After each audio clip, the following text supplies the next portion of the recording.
Como viver. Leia muito, esqueça quase tudo que lê e raciocine com lentidão. O atento estudo gramatical de Cícero e Horácio quase matou no nascedouro o interesse de Montaigne pela literatura, mas alguns dos professores da escola ajudaram a mantê-lo vivo, sobretudo eximindo-se de confiscar livros mais interessantes das mãos do menino, quando o apanhavam lendo-os, e talvez até tratando de lhe encaminhar alguns outros, fazendo-o com a devida discrição, para que ele pudesse desfrutar dessas leituras sem deixar de se sentir um rebelde. Um texto não recomendado que Montaigne descobriu por conta própria aos 7 ou 8 anos, e que mudou sua vida, foi Metamorfoses de Ovídio. Essa caótica cornucópia de histórias sobre transformações milagrosas entre antigos deuses e mortais era o que havia no Renascimento de mais próximo de uma coletânea de contos de fada, cheia de horrores e maravilhas, como os contos de Grimm ou Andersen, e muito diferente dos textos escolares. Era o tipo de leitura capaz de capturar a imaginação de um menino no século XVI, deixando-o de olhos arregalados e agarrando com avidez o seu volume. Em Ovídio, as pessoas mudam, transformam-se em árvores, animais, estrelas, corpos aquáticos ou vozes desencarnadas. Trocam de sexo, tornam-se lobisomens. Uma mulher chamada Sila entra num lago envenenado e vê seus próprios membros se transformarem em monstros de formas caninas dos quais não pode se livrar, pois os monstros são ela mesma. O caçador Acteon transforma-se num veado, sendo caçado por seus próprios cães de caça.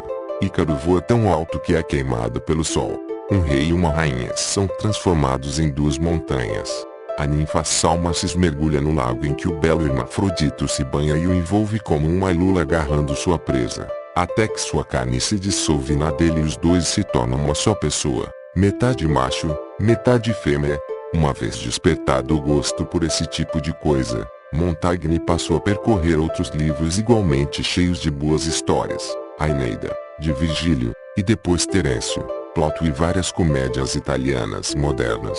Desafiando as práticas escolares, ele aprendeu a associar a leitura ao prazer. Foi a única coisa positiva que extraiu do período lá passado. Mas apesar de tudo isso, acrescenta Montaigne, ainda era escola. Muitas de suas primeiras descobertas haveriam de acompanhá-lo pelo resto da vida. Embora o impacto inicial de Metamorfoses acabasse por ceder, ele encheu os ensaios de histórias tiradas delas e viria a emular estilo de Ovídio, passando de um tema a outro sem qualquer introdução nem ordem aparente. Virgílio também continuou sendo um de seus autores favoritos, embora o Montaigne da maturidade se sentisse no direito de considerar que certos trechos da Eneida poderiam ser um pouco melhorados. Como gostava de saber o que as pessoas realmente faziam, e não o que alguém imaginasse que elas podiam fazer, a preferência de Montaigne logo se transferiu dos poetas para os historiadores e biógrafos. Era nas histórias da vida real, dizia, que se podia encontrar a natureza humana em toda sua complexidade. Tomava-se conhecimento, assim, da diversidade e verdade de um homem, bem como da variedade das maneiras como ele se forma e dos acidentes que o ameaçam. Entre os historiadores, gostava sobretudo de Tácito, comentando certa vez que acabara de ler sua história de cabo a rabo, sem interrupção. Ele apreciava a maneira como Tácito tratava dos acontecimentos da vida pública do ponto de vista dos comportamentos e tendências particulares, tendo marcado em especial o fato de o historiador ter vivido um período estranho e extremo, exatamente como ele. Na verdade, escreveu, referindo-se a Tácito, muitas vezes se poderia dizer que somos nós que ele descreve. No caso dos biógrafos, Montaigne gostava dos que iam além dos acontecimentos exteriores de uma vida, tentando reconstituir o mundo interior de uma pessoa com base nesses dados. Nesse sentido, ninguém superava seu escritor favorito, o biógrafo grego Plutarco, que viveu aproximadamente entre 46 e 120 d.C. e que, em seu vasto volume Vidas, apresentava narrativas sobre gregos e romanos notáveis em pares temáticos. Plutarco representava para Montaigne o que Montaigne representaria para muitos leitores de épocas posteriores, um modelo a ser seguido, um verdadeiro baú de tesouro repleto de ideias, citações e anedotas a serem saqueadas. Ele é tão universal e tão pleno que a todo momento, Por mais excêntrico que seja o tema escolhido, consegue se imiscuir no nosso trabalho. A verdade desta última afirmação é inegável. Várias seções de Os Ensaios são decalques de Plutarco, praticamente inalterados. Ninguém considerava que se tratasse de plágio. Esse tipo de imitação dos grandes autores era na época considerado uma excelente prática. Além disso, Montaigne cuidava de alterar sutilmente o que tomava de empréstimo, no mínimo estabelecendo um contexto diferente e tratando de cercá-lo de ambivalências. Ele gostava da maneira como Plutarco compunha seus textos salpicando-os de imagens, conversas, pessoas, animais e objetos de todos os tipos, em vez de tentar dispor friamente abstrações e argumentos. Sua escrita está cheia de coisas, assinalava Montaigne, quando quer nos dizer que o segredo de viver bem consiste em extrair o melhor de qualquer situação. Plutarco conta a história de um homem que atirou uma pedra em seu cão, errou o alvo, atingiu a sogra e exclamou, pensando bem, isso não é nada mal. Ou então, querendo nos mostrar que tendemos a esquecer as boas coisas da vida, obcecados com as ruins, escreve sobre as moscas que pousam no espelho e deslizam na superfície lisa, incapazes de se fixar até que deparam com uma área mais áspera. Plutarco não se preocupa com conclusões, mas lança sementes das quais podem brotar mundos inteiros de investigação. Aponta as direções que podemos tomar, se quisermos, mas não nos conduz, cabendo a nós segui-lo ou não. Montaigne também gostava da forte emanação da personalidade de Plutarco que podia ser sentida em sua obra. Creio conhecê-lo até na própria alma. Era isto que Montaigne buscava no livro, exatamente o que seus leitores mais tarde buscariam nos seus. A sensação de fazer contato com alguém através dos séculos. Lendo Plutarco, ele se esquecia da defasagem cronológica que os separava, muito maior que a defasagem entre Montaigne e nós. Não importa, escreveu, se uma pessoa que amamos está morta há 1500 anos ou, como seu pai na época, há 18. Ambas estão igualmente distantes, ambas estão igualmente próximas. Essa aproximação entre os autores favoritos e o próprio pai diz muito da maneira como Montaigne lia. Ele encarava os livros como se fossem pessoas, recebendo-os em sua família. O menino rebelde que lia o vídeo chegaria um dia a reunir uma biblioteca de aproximadamente 1000 volumes, um bom tamanho, mas não uma acumulação sem critério. Alguns livros foram herdados de seu amigo Laboete, outros foram adquiridos por ele mesmo. Montaigne colecionava sem se preocupar com qualquer sistematização nem levar em conta a beleza das encadernações ou a raridade dos volumes. Jamais seria capaz de repetir o erro do pai, que tinha os livros ou seus autores como objetos de fetiche. Não poderíamos imaginá-lo beijando os volumes como se fossem relíquias sagradas, como costumavam fazer, segundo se diz, Erasmo e o poeta Petrarca, ou vestindo suas melhores roupas para lê-los, como Maquiavel, que escreveu, dispo-me de minhas roupas sujas e suadas do dia a dia de trabalho e visto túnicas cortesãs e palacianas, e nessa indumentária mais compenetrada entro nos palácios dos antigos e sou por eles recebido. Montaigne teria achado isto ridículo. Preferia entender-se com os antigos em tom de camaradagem, chegando às vezes a provocá-los, como nos trechos em que zomba de Cícero por sua pretensão ou dá a entender que Virgílio podia ter se esforçado mais. Esforço era precisamente o que ele alegava nunca precisar fazer, fosse lendo ou escrevendo. Vou percorrendo um livro aqui, outro ali, escreveu, sem ordem nem plano, a partir de fragmentos desconexos. Podia mostrar-se decididamente contrariado se achasse que alguém podia suspeitá-lo de diligente erudição. Certa vez, percebendo-se escrever que os livros oferecem consolo, tratou rapidamente de acrescentar, na verdade, praticamente não faço deles mais uso do que aqueles que nem os conhecem. E foi capaz de começar assim uma frase, nós, que pouco contato temos com os livros. Sua regra básica em matéria de leitura foi sempre aquela que aprendera com o vídeo, buscar o prazer. Se encontro dificuldades na leitura, escreveu, não as fico remoendo, simplesmente as deixo estar. Nada faço sem alegria. Na verdade, ele às vezes trabalhava duro, mas só quando achava que o trabalho valia a pena. Chegaram até nós anotações manuscritas de Montaigne em alguns livros de sua coleção, particularmente um exemplar de Da Natureza das Coisas, de Lucrécio, com toda a evidência, um texto que mereceu sua detida atenção. Idiosincrático e intelectualmente ousado, é precisamente o tipo de livro que poderíamos imaginar absorvendo tanto Montaigne. Definir-se como um preguiçoso, percorrendo algumas páginas para em seguida descartar o livro com um bocejo, era algo que convinha a Montaigne. Estava de acordo com o clima de diletantismo que queria evocar em seus textos, como evidencia o exemplar de Lucrécio. Contudo, a verdade devia ser mais complexa.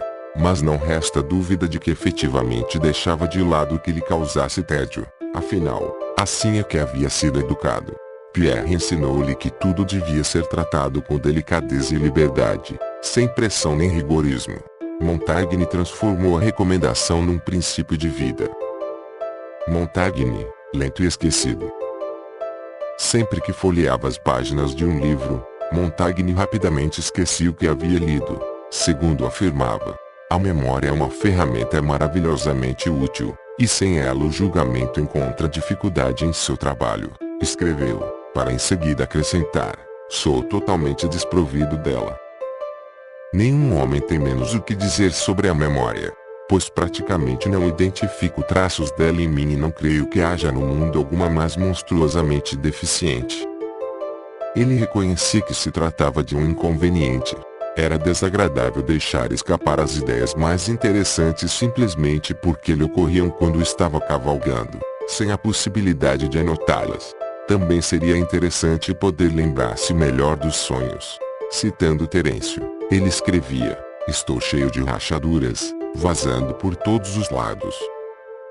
Montaigne costumava sair em defesa dos que enfrentavam problemas de memória. Sentia indignação e um ressentimento pessoal ao ler, por exemplo, sobre Lincestes, obrigado a discursar perante todo um exército para se desculpar pela acusação de ter conspirado contra Alexandre, o Grande. Lincestes memorizou uma fala, mas ao tentar proferi-la lembrou-se apenas de algumas palavras, ficando confuso e esquecendo o resto. Enquanto gaguejava e se perdia em evasivas, um grupo próximo de soldados perdeu a paciência e o atravessou com suas lanças. Eles interpretaram seu tartamudeio como sinal de culpa. O raciocínio certamente fazia sentido, exclamou Montaigne. O episódio servia apenas para provar que, sob pressão, é provável que uma memória sobrecarregada se assuste com a própria carga como um cavalo em pânico, deixando tudo desabar. Mesmo que não fosse uma questão de vida ou morte, decorar um discurso não era necessariamente uma boa ideia. Uma fala espontânea geralmente é mais agradável de se ouvir. Quando tinha de falar em público, Montaigne tentava mostrar-se relaxado, recorrendo a gestos espontâneos e impremeditados, como que suscitados pela ocasião. Cuidava especialmente de não anunciar uma sequência de itens. Vou agora tratar de 6 possíveis abordagens, pois seria ao mesmo tempo tedioso e arriscado. Havia a probabilidade de esquecer algum ou passar do número estabelecido. Às vezes a própria importância ou interesse em determinada informação bastava para expulsá-la de sua mente. Certa vez, tendo a sorte de encontrar um grupo de indígenas tupinambás trazidos do Brasil por colonizadores franceses, ele prestou muita atenção às respostas quando lhes foi perguntado o que achavam da França. Eles responderam com 3 observações, todas fascinantes. Porém, no momento de reproduzir a conversa em seus ensaios, Montaigne lembrou-se de apenas 2. Mas houve lapsos mais graves. Em carta publicada sobre a morte de La Boétie, o homem que mais amou na vida, ele confessava que podia ter esquecido algumas das últimas ações e palavras de despedida do amigo. O fato de Montaigne admitir essas falhas ia frontalmente de encontro ao ideal renascentista da oratória e da retórica, segundo o qual ser capaz de pensar bem era o mesmo que ser capaz de falar bem. E falar bem dependia da lembrança do fluxo lógico, associada a citações e exemplos brilhantes para adorná-lo. Os apreciadores da arte da memória, ars memoriae, aprendiam técnicas para encadear horas de retórica, chegando a transformá-las num verdadeiro programa de autoaperfeiçoamento filosófico. Isto não despertava qualquer interesse em Montaigne. Desde o início, certos leitores se recusavam a acreditar que a memória dele fosse tão ruim quanto dizia. Isto o irritava de tal maneira que ele se queixou a respeito em os ensaios. Mas os incrédulos continuavam assinalando, por exemplo, que ele aparentemente não tinha dificuldade para se lembrar de citações colhidas em suas leituras, tão numerosas em os ensaios, como a de estar se sentindo como um pote cheio de vazamentos. Ou bem seu vazamento não era tão grande quanto dizia, ou então ele era menos preguiçoso, pois, se não se lembrava das citações, devia tê-las anotado. Certas pessoas começaram a ficar indignadas com o assunto.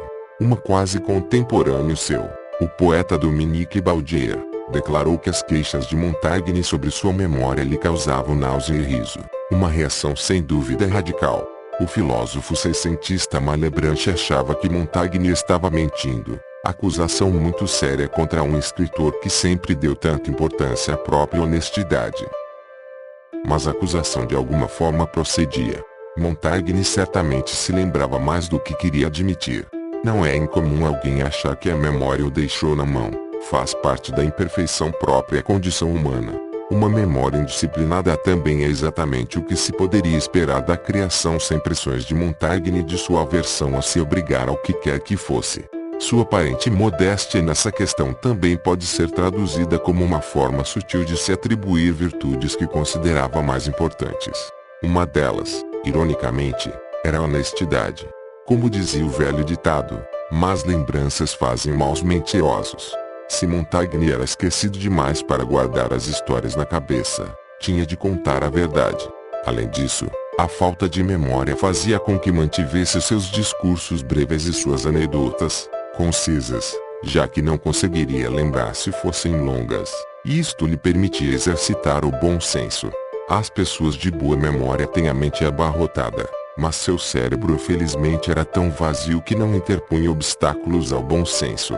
Finalmente, ele esquecia com facilidade qualquer afronta, e assim não se via assoberbado por ressentimentos. Em suma, ele se apresentava como alguém que flutuava pelo mundo num colchão de benevolente esvaziamento. A esfera em que a memória de Montaigne efetivamente funcionava bem, se ele quisesse, era a reconstituição de experiências pessoais como o acidente de equitação.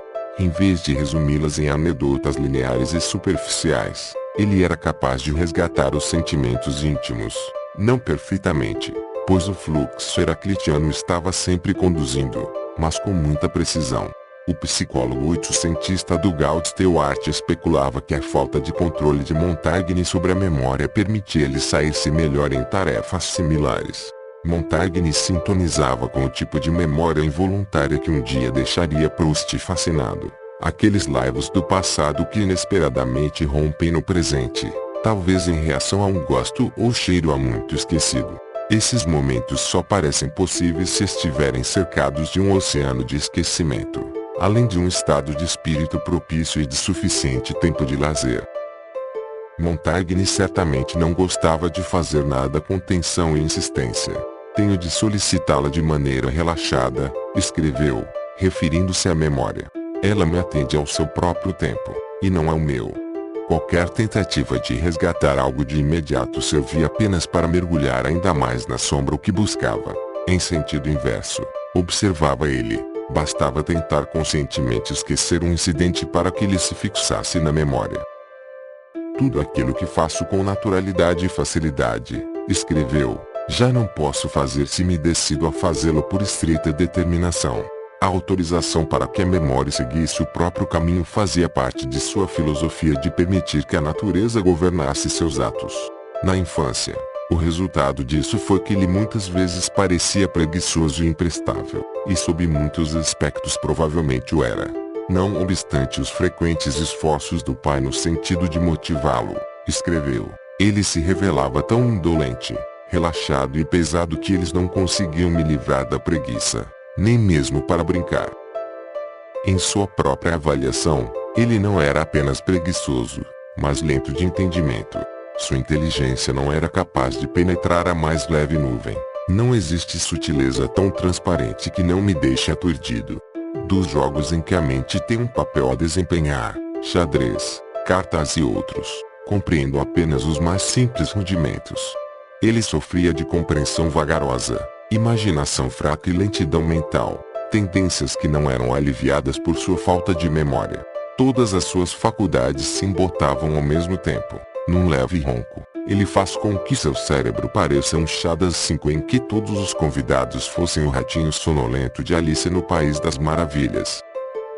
Também neste caso, contudo, havia vantagens. Uma vez tendo ele entendido alguma coisa, era para valer. Mesmo se referindo à infância, dizia ele, o que eu via, via bem. Além disso, ele usava deliberadamente essa relativa inércia para ocultar ideias ousadas e opiniões independentes. Sua aparente modéstia o autorizava a dizer-se imbuído de algo mais importante que a agilidade mental, a perspicácia. Montaigne seria uma boa referência para o moderno movimento devagar, que, originado no fim do século XX, aos poucos se foi disseminando e se transformou quase num culto. Como Montaigne, seus seguidores fazem da lentidão uma espécie de princípio moral. Seu texto fundador é o romance The Discovery of Slowness, A Descoberta da Lentidão, de Stena Downie, que conta a vida do explorador do Ártico John Franklin, cujo ritmo natural de vida e pensamento é descrito como de um velho preguiçoso depois de uma longa massagem e de um cachimbo de ópio. Na infância, Franklin é alvo de zombaria, mas ao chegar ao extremo norte ele encontra um ambiente perfeitamente adequado a seu temperamento. Um lugar onde todo mundo faz as coisas calmamente, onde pouco acontece e onde é importante parar para pensar antes de se precipitar na ação. Muito depois de publicado na Alemanha em 1983, The Discovery of Slowness continuava nas listas de best-sellers, sendo propagandeado até como um manual alternativo de administração. Enquanto isso, surgia na Itália um desdobramento culinário do movimento devagar, o slow food, que teve origem como protesto contra as filiais do McDonald's em Roma e acabou se transformando em toda uma filosofia do bem viver. Montaigne teria entendido tudo isto perfeitamente. Para ele, a lentidão era o caminho para a sabedoria, para um espírito de moderação que servia de anteparo aos excessos e ao fanatismo que dominavam a França na época. Felizmente ele se sentia imune a ambos, isento da tendência a se deixar levar pelos entusiasmos aos quais os outros pareciam propensos. Estou quase sempre no devido lugar, como os corpos pesados e inertes, escreveu. Uma vez bem assentado, era fácil para ele resistir à intimidação, pois a natureza o havia feito incapaz de se submeter à força e à violência. Como quase sempre acontece com Montaigne, temos aí apenas parte da história. Na juventude, ele podia, sim, perder as estribeiras, e era um homem inquieto, afirmando em os ensaios, não sei qual dos dois, minha mente ou meu corpo, tem encontrado mais dificuldade para se manter no mesmo lugar. Talvez ele só se fizesse de preguiçoso quando convinha. Esqueça quase tudo que aprendeu e seja mentalmente lento viriam a ser duas das melhores respostas de Montaigne à pergunta sobre como melhor viver. Graças a elas, ele se sentia livre para pensar com sabedoria, e não com loquacidade e precipitação. Elas lhe permitiam esquivar-se as ideias fanáticas e as tolas ilusões em que as outras pessoas se viam apanhadas, e também lhe permitiam seguir seus pensamentos aonde quer que o levassem, que era o que ele realmente queria fazer. A lentidão mental e o esquecimento podiam ser cultivados, mas Montaigne considerava haver tido a sorte de tê-los inatos.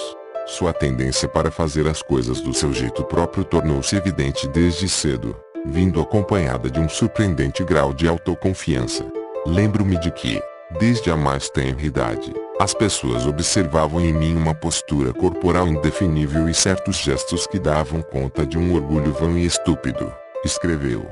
A vaidade era superficial, ele não estava profundamente impregnado dela, apenas levemente salpicado, mas o espírito de independência o mantinha sereno, sempre preparado para dizer o que pensava. O jovem Montaigne também estava preparado para fazer os outros esperarem pelo que tinha a dizer. O jovem Montaigne em tempos conturbados. Os ares de impassível superioridade de Montaigne eram mais difíceis de sustentar por causa de sua baixa estatura física, algo de que se queixava constantemente. Era diferente para as mulheres, escreveu ele. Outras formas de boa apresentação podiam compensá-lo. No caso dos homens, a estatura era a única beleza, e era precisamente a qualidade que lhe faltava. onde reside a pequenez, nem a amplitude ou contorno da fronte, nem a clareza ou a suavidade dos olhos, nem a forma regular no nariz, o pequeno tamanho dos ouvidos e da boca, a regularidade e o branco dos dentes, a macia espessura de uma barba tão morena como a casca de um castanheiro, o cabelo encaracolado, o contorno conveniente da cabeça, a frescura da cor, uma agradável expressão facial, um corpo inodoro ou a justa proporção dos membros podem tornar formoso um homem. Nem os empregados de Montaigne eram mais baixos que ele, e quando viajava ou visitava a corte real com um séquito de criados ficava muito contrariado ao lhe perguntarem: onde está o senhor Montaigne? Mas não havia muito o que fazer, a parte estar montado sempre que possível, seu truque favorito. Uma visita à torre de Montaigne parece indicar que ele dizia a verdade. Os portais têm apenas em torno de 1,5 metro de altura. Na época, a altura média das pessoas era menor, e as portas foram construídas antes que Montaigne lá vivesse. Mas parece evidente que ele não batia com a cabeça com suficiente frequência para se preocupar em elevar os portais. Naturalmente, seria difícil dizer se o fator decisivo, aqui, foi sua autoproclamada pequenez ou sua autoproclamada preguiça. Ele podia ser baixinho, mas nos informa que tinha uma constituição forte e sólida, movimentando-se com elegância e não raro levando consigo uma bengala, na qual se apoiava com certa afetação. Mas para o fim da vida, adotou o hábito do pai de se vestir com austeridade em preto e branco, porém na juventude seguia a moda e se trajava com desembaraço e estilo, com uma capa usada como se fosse um chale, o capuz sob o ombro, meias altas negligentemente largadas. O retrato mais vívido do jovem Montaigne que chegou até nós pode ser encontrado num poema que Etienne de La Boëtie, seu amigo ligeiramente mais velho, lhe dedicou. Nele, vemos o que havia de perturbador em Montaigne e também o que o tornava atraente. La Boëtie o achava brilhante e altamente promissor, mas correndo o risco de desperdiçar o próprio talento. Precisava ser orientado por um mentor mais tranquilo e sábio, papel ao qual La Boëtie se adequava, mas tinha uma teimosa tendência a rejeitar essa orientação quando lhe era oferecida. Mostrava-se por demais suscetível a belas jovens e muito satisfeito de si. Minha casa proporciona amplas riquezas, e minha idade, amplos poderes, diz Montaigne de maneira autocomplacente no poema de La Boëtie, e com efeito uma doce jovem está sorrindo para mim. La Boëtie compara um belo Alcebiades, aquinhoado pela sorte, ou um Hércules, capaz de feitos heróicos mas excessivamente hesitante diante das encruzilhadas morais. Seus maiores encantos eram também seus maiores defeitos. Quando esse poema foi escrito, Montaigne deixara muito para trás seus dias de escola, fazendo já uma carreira no Parlamento de Bordeaux, tendo desaparecido do escrutínio biográfico durante alguns anos depois de concluir os estudos no colégio. Ele voltou a aparecer na cidade como jovem magistrado. Para isto, deve ter estudado direito. É improvável que o tenha feito em Bordeaux. As maiores probabilidades são Paris e Toulouse. Talvez ele tenha morado nas duas. Certas observações em Os Ensaios deixam claro que ele conhecia bem Toulouse, e também tinha muito a dizer sobre Paris. Conta-nos que a cidade havia conquistado seu coração desde a infância, referindo-se na verdade a qualquer etapa da juventude, até aproximadamente os 25 anos. Eu a amo com ternura, afirma, até nas manchas e verrugas. Paris era o único lugar em que ele não se importava de se sentir francês, esquecendo seu orgulho local de gascão. Era uma grande cidade sob todos os aspectos, grande na população, grande na excelência da localização, mas acima de tudo grande e incomparável na variedade e diversidade das boas coisas da vida. Onde quer que Montaigne tenha feito sua formação, o fato é que ela cumpriu seu papel, permitindo-lhe deslanchar na carreira jurídica e política que desde o início pode ter sido imaginada para ele.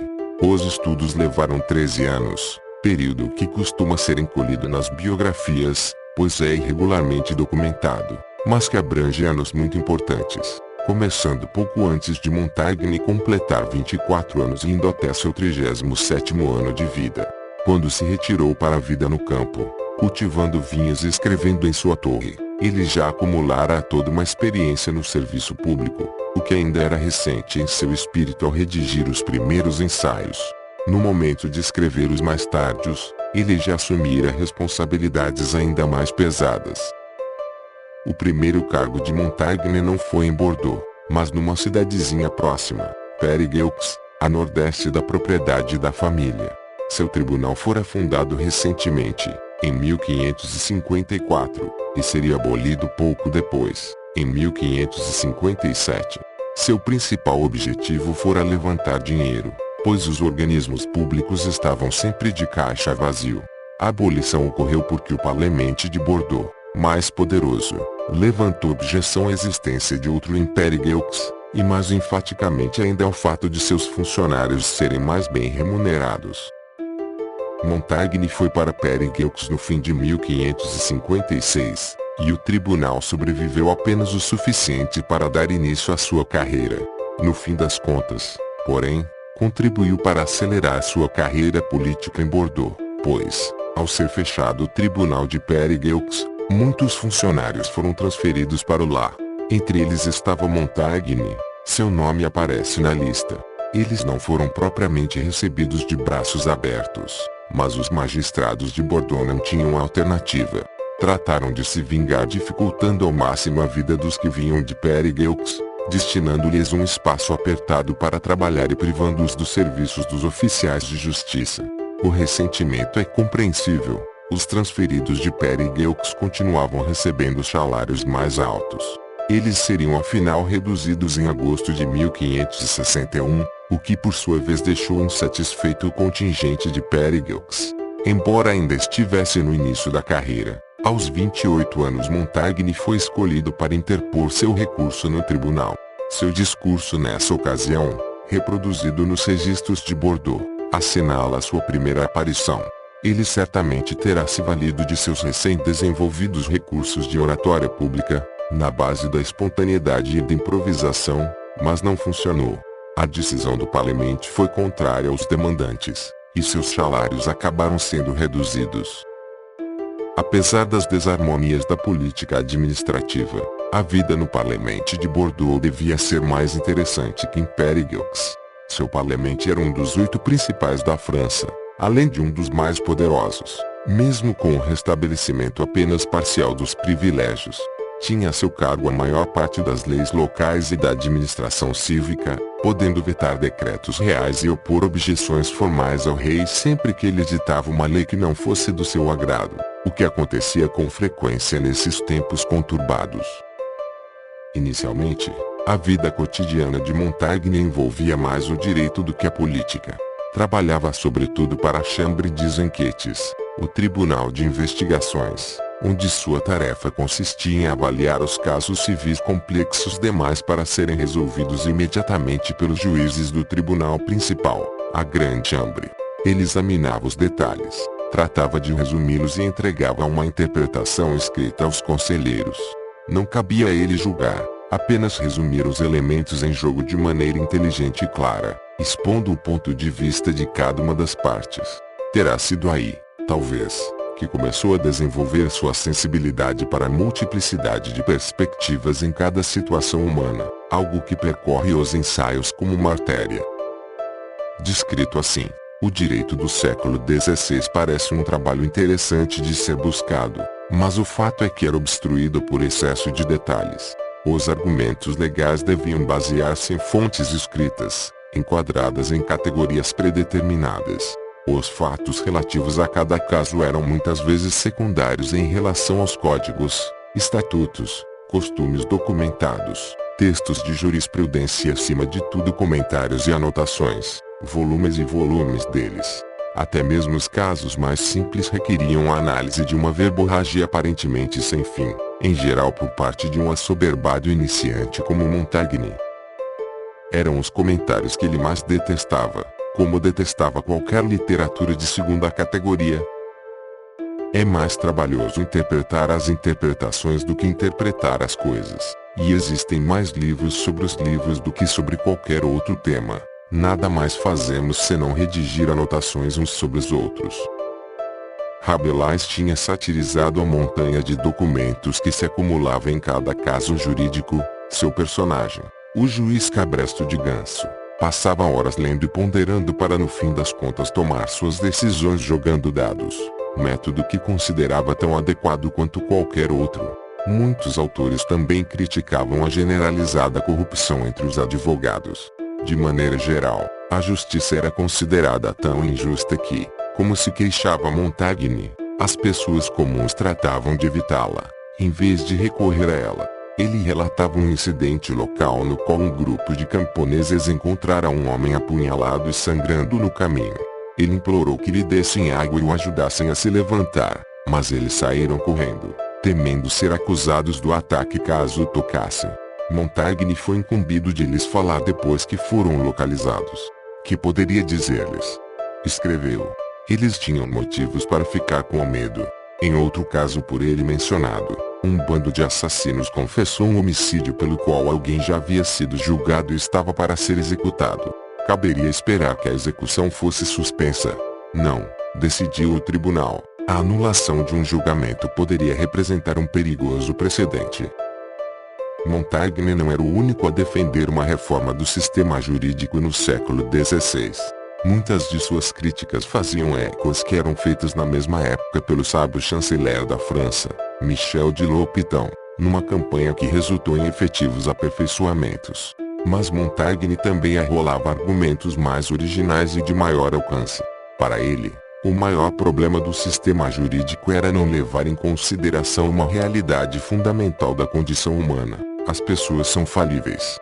Esperava-se sempre um veredito final, e no entanto, por definição, muitas vezes era impossível alcançar uma decisão com um mínimo grau de certeza. As provas muitas vezes eram falhas ou inadequadas, e, para complicar as coisas, os juízes cometiam erros pessoais. Nenhum juiz poderia sinceramente considerar perfeitas todas as suas decisões. Eles seguiam mais as próprias inclinações que as provas, e não raro a boa ou má digestão do almoço também influenciava. Era algo natural e portanto inevitável, mas pelo menos um juiz mais sábio podia adquirir consciência da própria falibilidade e levá-la em consideração. Podia aprender a ir mais devagar, tomando cuidado com as reações iniciais e examinando mais atentamente as coisas. A única coisa boa no sistema jurídico era o fato de tornar tão óbvias as falhas humanas, uma boa lição filosófica. Se os advogados estavam sujeitos a errar, o mesmo se podia dizer das leis que produziam, já que eram concebidas por seres humanos. Também este era um fato que só podia ser reconhecido e acomodado, mas não alterado. Esse desvio na direção do autoquestionamento, da autoconsciência e do reconhecimento da imperfeição tornou-se uma marca do pensamento de Montaigne em todas as esferas, e não apenas no direito. Não parece absurdo localizar sua centelha inicial naqueles primeiros anos de experiência em Bordeaux. Fora do tribunal, o trabalho de Montaigne se desenrolava em outro campo de atividades calculado para deixar claro a qualquer um como as questões humanas são limitadas e falíveis: a política. Ele costumava ser mandado em missões a outras cidades, entre elas, em várias ocasiões, Paris, que ficava aproximadamente uma semana de viagem, devendo entrar em contato com o parlamento da capital e às vezes com a corte real. Esta, em particular, era um verdadeiro curso sobre a natureza humana. A primeira corte com a qual Montaigne teve contato foi a de Henrique II. Deve ter encontrado o rei pessoalmente, pois se queixou de que Henrique nunca chamava pelo nome certo um cavaleiro dessa parte da Gasconha, presumivelmente ele mesmo, numa época em que ainda usava o nome regional de Eque. Henrique II nada tinha a ver com seu brilhante pai Francisco I, a quem sucedera no trono em 1547. Carecia da percepção política de Francisco e recorria com frequência aos assessores, entre eles uma amante já avançada em idade, Diana de Poitiers, e uma esposa poderosa, Catarina de Médici. A fraqueza de Henrique II foi em parte responsável pelos problemas posteriores da França, pois as facções rivais perceberam a oportunidade e começaram uma luta pelo poder que haveria de dominar o país durante décadas. A disputa estava centrada em três famílias: os Guise, os Montmorency e os Bourbon. Suas ambições particulares compunham uma venenosa mistura com as tensões religiosas que já se agravavam na França, assim como em boa parte da Europa. Em questões religiosas, Henrique II era mais repressor que Francisco, que só se decidira a reprimir a heresia depois de uma agressiva campanha de propaganda dos protestantes em 1534. O líder reformista francês João Calvino fugiu para Genebra, estabelecendo ali uma espécie de quartel-general revolucionário no exílio. O calvinismo, e não o mais moderado luteranismo do início da Reforma, é que se tornou então a principal forma de protestantismo na França. Ele representava uma efetiva ameaça à autoridade real da Igreja. O calvinismo é hoje uma religião minoritária, mas sua ideologia guarda impressionante força. Ela tem como ponto de partida um princípio conhecido como absoluta depravação, segundo o qual os seres humanos não têm virtudes próprias, dependendo da graça de Deus para tudo, inclusive a própria salvação e até a decisão de converter-se ao calvinismo. A responsabilidade pessoal não tem grande importância, pois tudo é predeterminado, não sendo possível qualquer negociação. A única atitude possível diante de tal Deus é a completa submissão. Em troca, Deus concede a seus seguidores uma força invencível. O indivíduo abre mão da vontade pessoal, mas vem a ser escorado por todo o peso do universo de Deus. Isto não significa que pode cruzar os braços e se omitir. Enquanto os luteranos tendem a se manter distantes das questões do mundo, vivendo em função da consciência pessoal na esfera privada, os calvinistas devem engajar-se na política, trabalhando pela manifestação da vontade de Deus na terra. No século XVI, assim, os calvinistas se formavam numa academia especial na Suíça, sendo então enviados à França de posse de argumentos e publicações proibidas para converter os nativos e desestabilizar o Estado. A certa altura da década de 1550, a designação huguenote passou a ser associada aos seguidores de Calvino, tanto na França quanto fora dela. A palavra provavelmente derivava de um ramo anterior de reformistas e livros, os Aide-Genossen ou confederados. E ficou. Os protestantes franceses assim se designavam, e o mesmo faziam seus inimigos em relação a eles. Inicialmente, a Igreja Católica reagira à ameaça protestante tentando reformar-se. Assim foi que Montaigne cresceu numa igreja mergulhada no exame de consciência e no autoquestionamento, atividades que as instituições religiosas não costumam abraçar com grande fervor. Enquanto se dava esse processo, contudo, forças mais militantes ganharam terreno. A Ordem Jesuíta, fundada por Ignácio Lopes de Loyola em 1534, preparou-se para uma batalha de ideias contra o inimigo. Um movimento mais agressivo e menos intelectual surgiu na França na década de 1550, sendo genericamente conhecido pelo nome de Ligas. Seu objetivo não era vencer os heréticos com argumentos sofisticados, mas varrê-los da face da terra à força. Eles e os calvinistas se enfrentavam sem a mais leve sombra de trégua no coração, autênticas imagens espelhadas do fanatismo. Os seguidores das ligas se opunham a qualquer rei francês que manifestasse a mais leve tolerância em relação ao protestantismo, e essa oposição foi se tornando mais forte com o passar das décadas. Henrique II deixava-se facilmente influenciar pelas pressões das ligas, por isso introduziu severas leis contra a heresia e até uma nova Câmara no Parlamento de Paris, para julgar crimes religiosos. A partir de julho de 1557, blasfemar contra os santos, publicar livros proibidos e pregar ilegalmente eram crimes passíveis de pena de morte. Entre uma e outra medida dessa natureza, todavia, Henrique mudava de estratégia e tentava aplacar as sensibilidades huguenotes, permitindo o culto protestante de forma limitada em certas áreas ou reduzindo novamente as penalidades contra a heresia.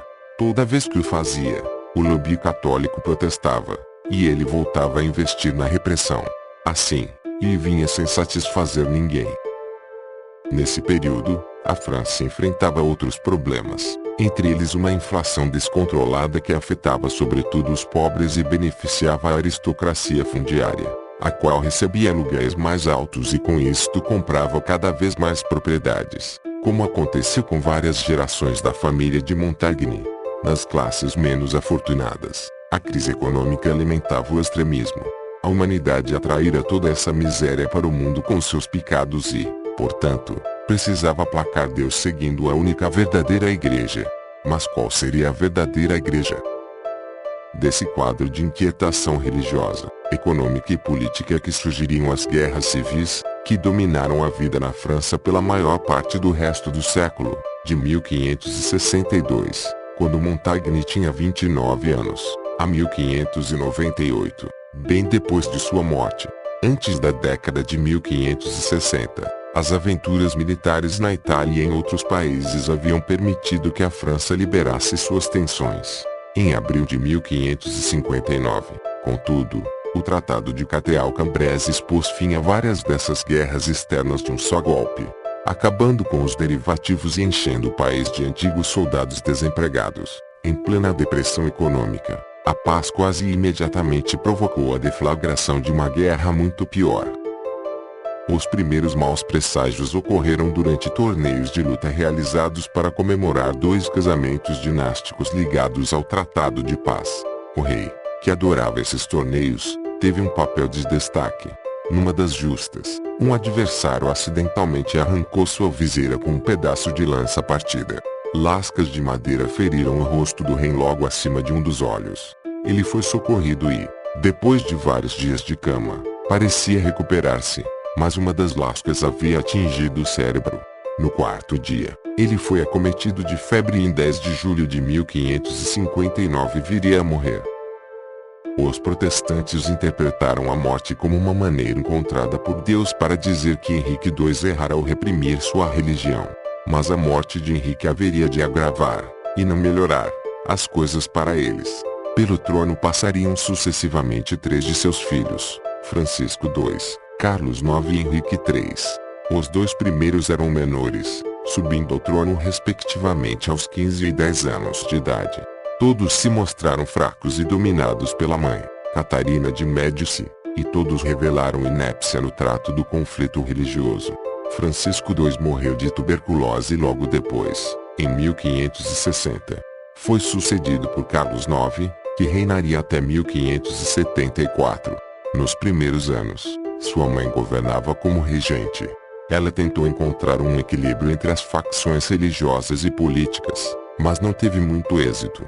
Desse modo, a situação no início da década de 1560, durante a qual Montaigne fez sua carreira em Bordeaux, era marcada por uma coroa fraca, ganâncias rivais, dificuldades econômicas e crescentes tensões religiosas.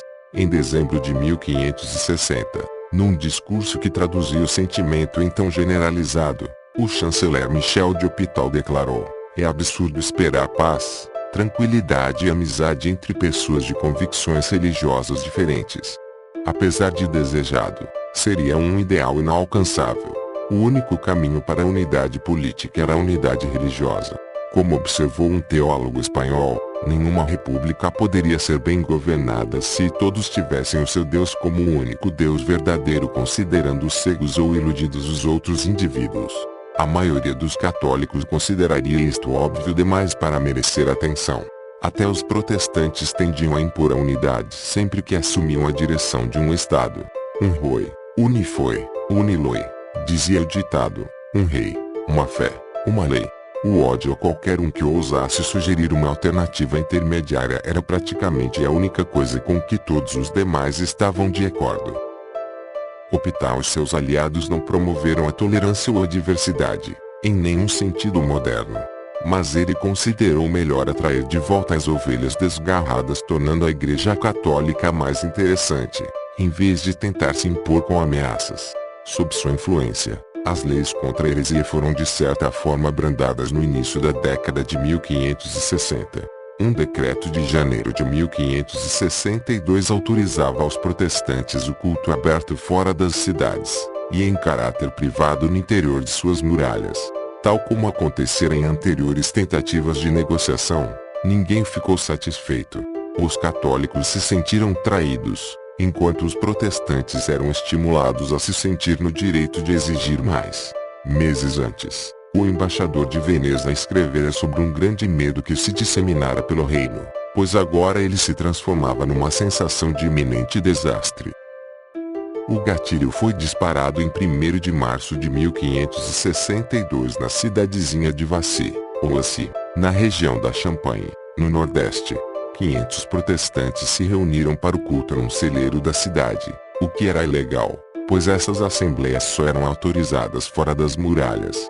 O Duque de Guise, líder católico radical, passava pela região com um grupo de soldados e foi informado da reunião. Marchou então em direção ao celeiro.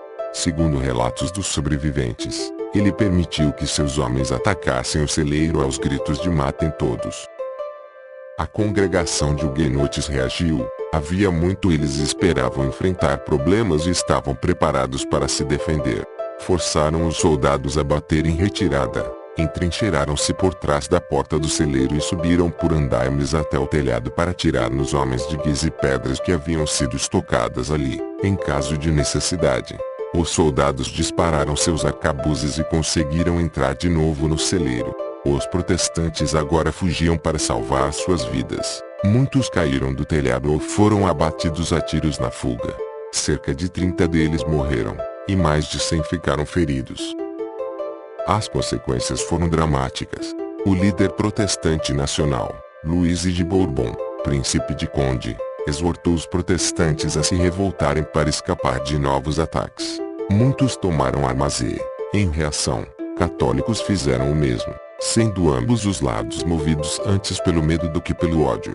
Agindo em nome de Carlos IX, então com 9 anos, Catarina de Médici determinou uma investigação sobre os acontecimentos de Vassy. Mas a coisa esmoreceu, como costuma acontecer com investigações do poder público, e àquela altura já era tarde demais. Líderes de ambos os lados convergiram para Paris com multidões de seguidores. Ao entrar na cidade, o Duque de Guise cruzou com uma procissão de protestantes liderada por Conde, e os dois trocaram friamente um cumprimento com o copo da espada. Um observador, um advogado e amigo de Montaigne chamado Etienne Pasquier, comentou numa carta que depois do massacre de Vassy só se falava de guerra. Se me fosse permitido analisar esses acontecimentos, eu lhe diria que foi o início de uma tragédia. E ele estava certo. Os crescentes confrontos entre os dois lados transformaram-se em verdadeiras batalhas, que por sua vez evoluíram para a primeira das guerras civis francesas. Ela foi selvagem mas breve, terminando no ano seguinte, quando o Duque de Guise foi abatido a tiros, deixando os católicos temporariamente sem um líder e relutantemente dispostos a assinar um tratado. Mas ninguém tinha a sensação de uma resolução, e nenhum dos lados estava satisfeito. Uma segunda guerra seria desencadeada em 30 de setembro de 1567 por outro massacre, desta vez de protestantes sobre católicos, em N com acento circunflexo mês. As guerras costumam ser referidas no plural, mas também faz sentido encará-las como uma única guerra prolongada com interregnos de paz. Montaigne e seus contemporâneos muitas vezes se referiam às lutas que rompiam como distúrbios. O consenso é de que elas foram 8, e pode ser interessante enumerá-las aqui, para entender até que ponto a vida de Montaigne foi condicionada pela guerra. Primeiro distúrbio, 1562-63. Começou com o massacre de protestantes em Vassy e viu seu fim com a paz de Amboise. Segundo distúrbio, 1567-68.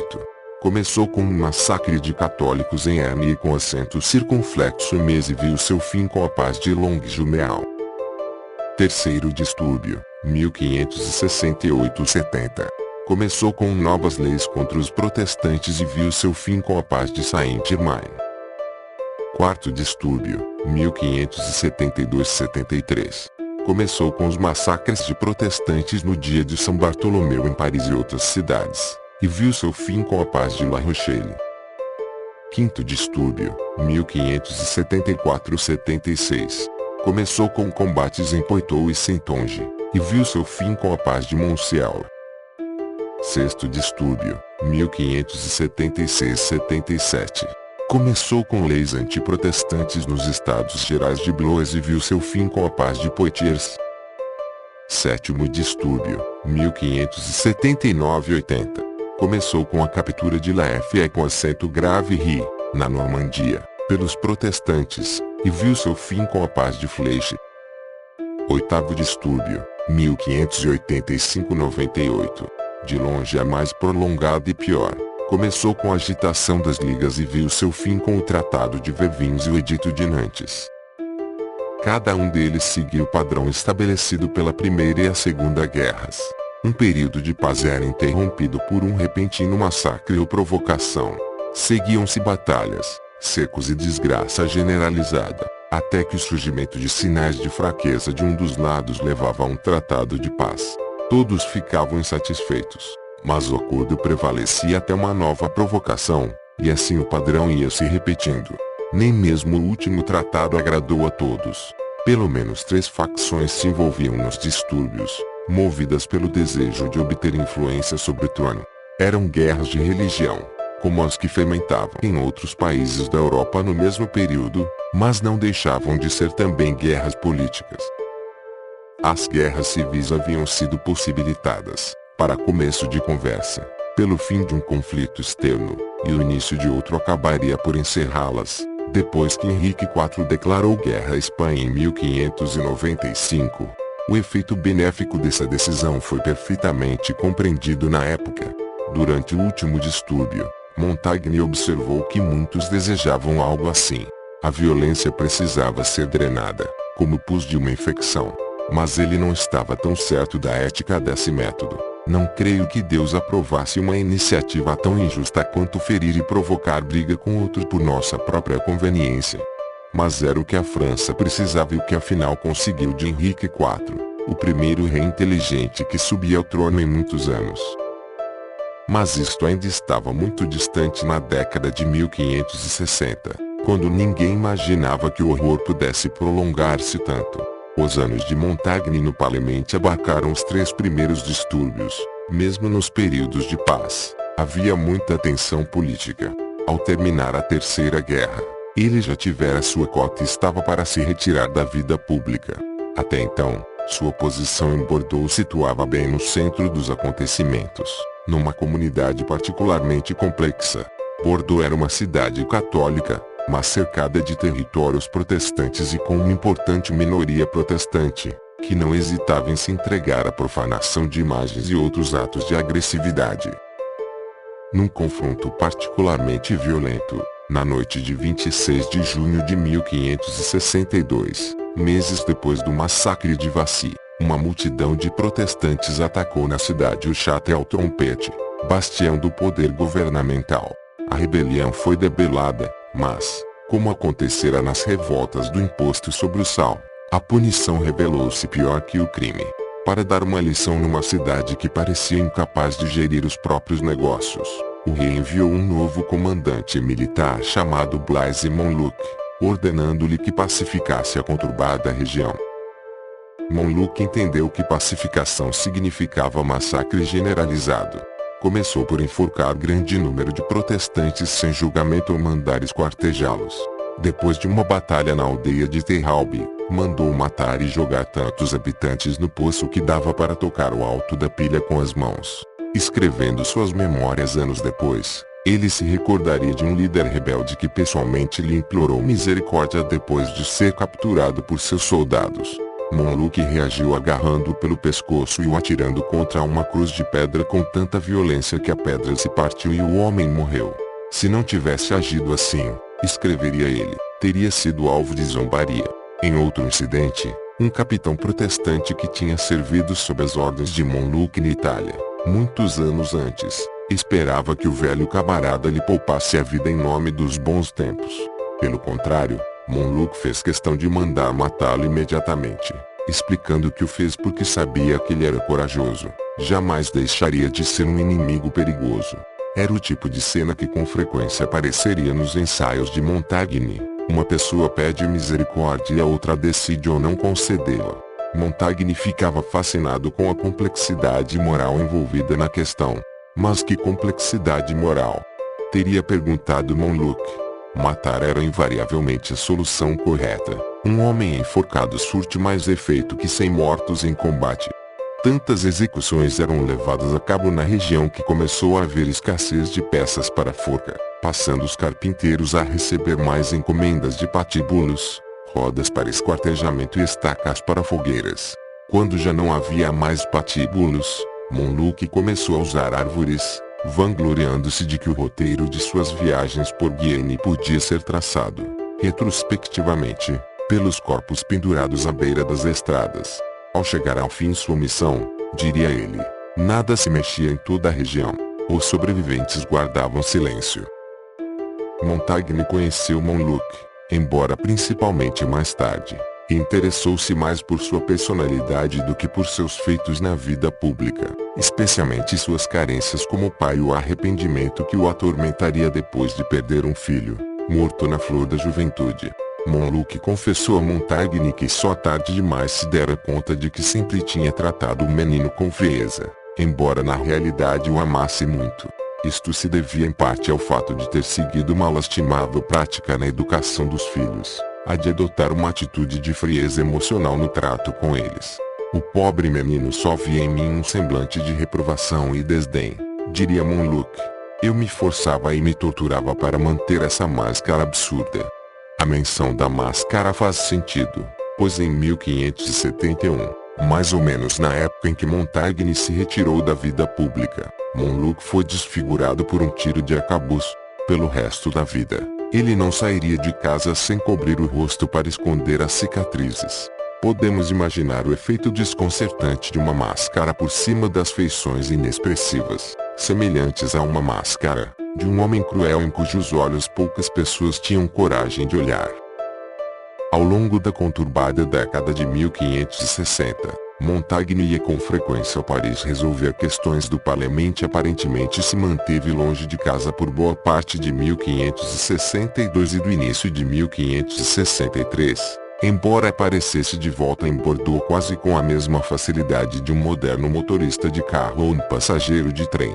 Ele certamente estava na região em agosto de 1563, quando morreu seu amigo Etienne de La Boëte, e devia estar em Bordeaux em dezembro de 1563, pois nessa ocasião aconteceu um estranho incidente, que configura o registro mais digno de nota de Montaigne nos arquivos da cidade. No mês anterior, um extremista católico chamado François de Perros e Descartes lançara um desafio direto ao presidente do parlamento, o moderado Jacques Benoît com acento circunflexo T de Lagebaton, entrando na Câmara e acusando de ter usurpado o governo. Lagebaton conseguiu calá-lo, mas Descartes voltou a lançar seu desafio no mês seguinte, e em resposta Lagebaton apresentou uma relação dos membros do tribunal que considerava estarem em conluio com Descartes, provavelmente atuando para ele mediante pagamento. Surpreendentemente, entre esses nomes estavam o de Montaigne e o do recém-falecido Etienne de La Boëte. Caberia esperar que os dois estivessem firmemente do lado de Lagebaton. La Boëte trabalhara para o chanceler L'Hopital, de quem Lagebaton era um seguidor, e Montaigne também se mostrou admirador dessa facção em seus ensaios. Por outro lado, Descartes era amigo da família, e La Boëte estivera em sua casa ao contrair a doença que acabaria por matá-lo. Isto parecia suspeito, e é possível que Montaigne tivesse sido objeto de investigação por associação. Os acusados tinham direito de se defender perante o parlamento, o que dava a Montaigne a oportunidade de voltar a se valer de sua habilidade retórica. De todos, foi ele o orador que causou mais impressão. Ele se expressou com toda a vivacidade de seu temperamento, a firme anotação no registro. Concluiu seu discurso afirmando que denunciava todo o tribunal e se retirou agitado. O tribunal o convocou de volta, exigindo que explicasse o que quisera dizer. Ele respondeu que não era inimigo de Lagebaton, que era amigo dele e de toda a sua família. Mas, e dava para sentir que viria um mas, sabia que os acusados tradicionalmente eram autorizados a contra-argumentar as alegações do acusador e, portanto, queria se valer desse direito. Com isto, voltou a deixar todos intrigados. Mas o que queria dizer era que Lagebaton é que podia ser acusado de comportamento impróprio. Montaigne não deu mais explicações. Pressionado a retirar o comentário, ele o fez, e a coisa ficou por aí. As acusações aparentemente não deram em nada sério, acabando por ser esquecidas. O incidente parece ainda hoje enigmático, mas certamente nos mostra um Montaigne diferente do autor controlado e distante de os ensaios ou da imagem pintada por ele próprio de sua juventude, sempre a cair de sono sobre os livros. Temos aqui um homem conhecido por sua vivacidade dado a entrar e sair precipitadamente dos salões, fazendo acusações que não podia comprovar e enunciando absurdos tão delirantes que ninguém podia saber ao certo o que queria dizer. Em Os Ensaios, Montaigne reconhece que, por meu temperamento, estou sujeito a súbitas explosões que, apesar de moderadas e leves, muitas vezes prejudicam meus negócios. Esta última parte da declaração nos leva a ficar imaginando se ele comprometeu sua carreira no parlamento com suas afirmações descontroladas, se não nesta oportunidade, talvez em outras.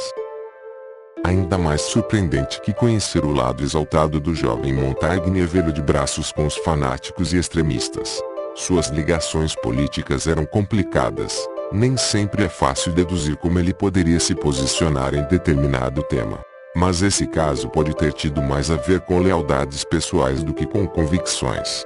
Sua família tinha ligações de ambos os lados do espectro político, e ele precisava estar sempre em bons termos com todas elas. É possível que a tensão desse conflito tenha desestabilizado. A acusação também era um insulto, para ele próprio e, em caráter ainda mais grave, para La Boëtie, que já não podia mais se defender. Lagebaton punha em dúvida a honra do homem mais honrado que Montaigne conhecera, a pessoa que provavelmente mais amara na vida, e que acabara de perder. Parece compreensível uma reação de raiva incontrolável. A lentidão e o esquecimento eram boas respostas para perguntas sobre como viver. Serviam muito bem de camuflagem e davam espaço para a manifestação de avaliações mais ponderadas. Mas certas experiências da vida suscitavam mais paixão, pedindo um tipo diferente de respostas.